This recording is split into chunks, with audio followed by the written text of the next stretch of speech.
All right, now the Queensland Government has held crisis talks on how to contain the outbreak of the coronavirus and how to tackle the effects.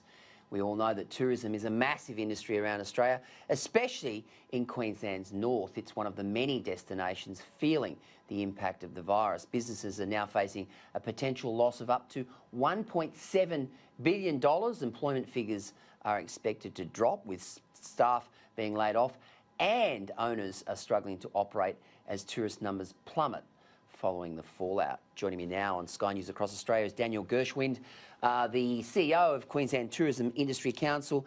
Daniel, thanks for joining us tonight. This is a remarkable situation that's developed, and of course you were around when SARS happened. What's the difference? Well, it's on a magnified scale this time. I mean, China, the economy in China itself is 4 times larger than it was in 2003.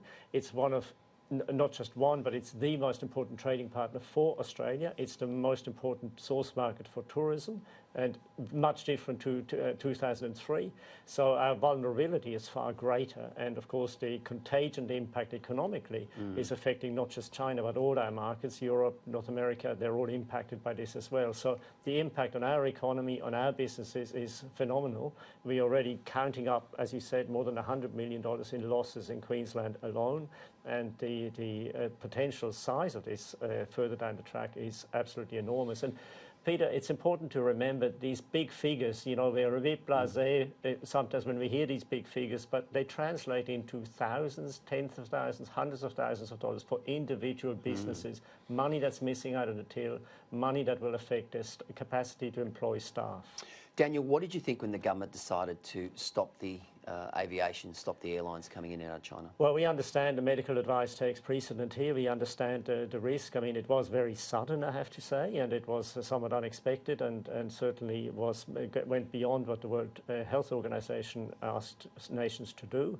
But it is what it is. We won't be arguing the health issues, but it certainly it is impacting our reputation as well as our economy, needless to say.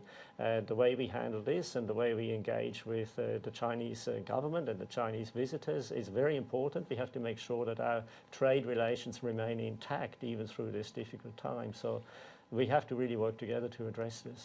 Daniel, you've been around the tourism industry for a long, long time. How is this impacting specifically on, for example, North Queensland, which relies so heavily on those Chinese travel groups, particularly for the Great Barrier Reef and the Whitsundays? And we'll talk a little bit about the Whitsundays in a minute with the shark attacks there, but certainly coronavirus is having that impact, isn't it? It's a devastating blow. I mean, we know that China is very interested in what we have to offer with our natural environment around Australia, but certainly also in Queensland, the reef, as you say, the wet tropics, the rainforest, very important. And to have that bit of the market ripped out is devastating for the businesses up there. We have reports hourly now from North Queensland of staff losses, of businesses shrinking as a result of that, and really hanging on. And the tourism economy of North Queensland is a really, really big part of the community.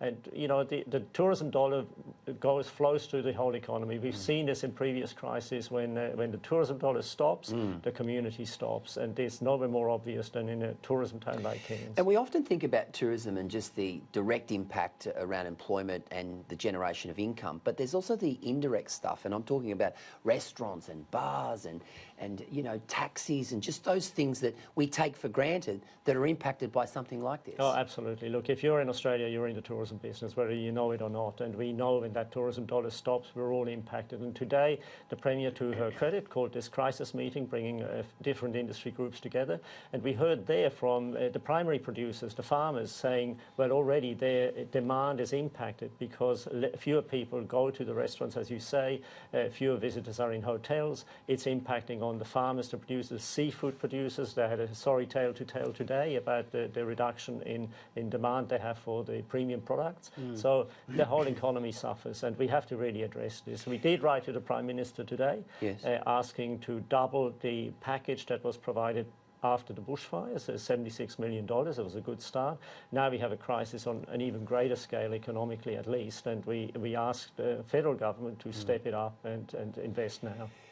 We're having a rough trot. Bushfires, now we've got this coronavirus. I mean, you know, you're sort of getting double whammies here, aren't we? Which is a really hard thing to come back from. And I know, you know, as I said, you've been around this industry a long time. It is a resilient industry, Daniel, but how do you think the people in the tourism industry will react to this sort of thing? Well, as you say, we are a resilient lot, and certainly in Queensland also we've had blow after blow over the decades, and we've always come back. And look, I do believe the tourism industry will come back. How do we help? How do the viewers help? Go, support local industry. Clearly, I mean, the call has gone out federally and at the state level. Go and travel now domestically. Clearly, now is the time to go and see your own backyard, support the country, support the businesses, support the staff and community wherever is possible. And it's not a hardship. It's a great opportunity to have a good time in our regional community. So do travel, but we also have to, through government and through the industry, support the businesses. Some of them are really struggling with the cash flow.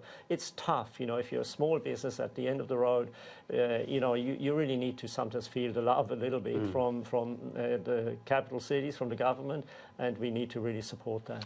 Earlier in the week, the Commonwealth and state government here in Queensland announced that they would be redeploying the drum lines and the shark nets in the Whitsundays. They're putting about 165 back in from the Cape down to, I think, around Gladstone. Now, that has been very welcomed by tourism authorities there, because we've had 7 shark attacks in the Whitsundays in the last 14 months, one of which was fatal. You welcome that? Well, we welcome the fact that there is now a strategy in place. It involves, yes, transitioning to the smart drum lines to make sure we manage this also in an ecologically responsible way. We have to heed that as well.